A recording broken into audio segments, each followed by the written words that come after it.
చాలా ఫేమస్ అయిన ఫుడ్ ఏమిటంటే అందరికీ గుర్తొచ్చేది సర్వపిండి.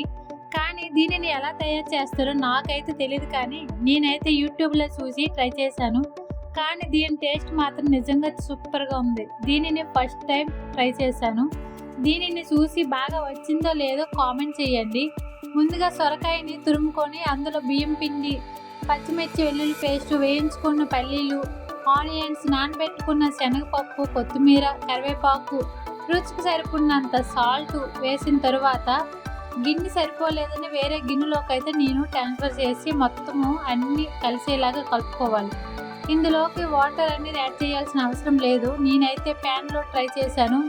ఇలా మొత్తం అంతా ఒత్తుకొని మధ్యలో ఓట్స్ లాగా పెట్టుకొని ఆయిల్ అంతా స్ప్రెడ్ చేసుకొని మూత అయితే పెట్టేసుకొని బాగా ఎర్రగా వేగినంత వరకు కాల్చుకొని దీనిని వేడివేడిగా తింటే అదిరిపోతుంది. ఫస్ట్ టైం అయినా చాలా బాగా వచ్చింది. మీకు ఎలా అనిపించిందో కామెంట్ చేయడం అస్సలు మర్చిపోకండి. Thank you.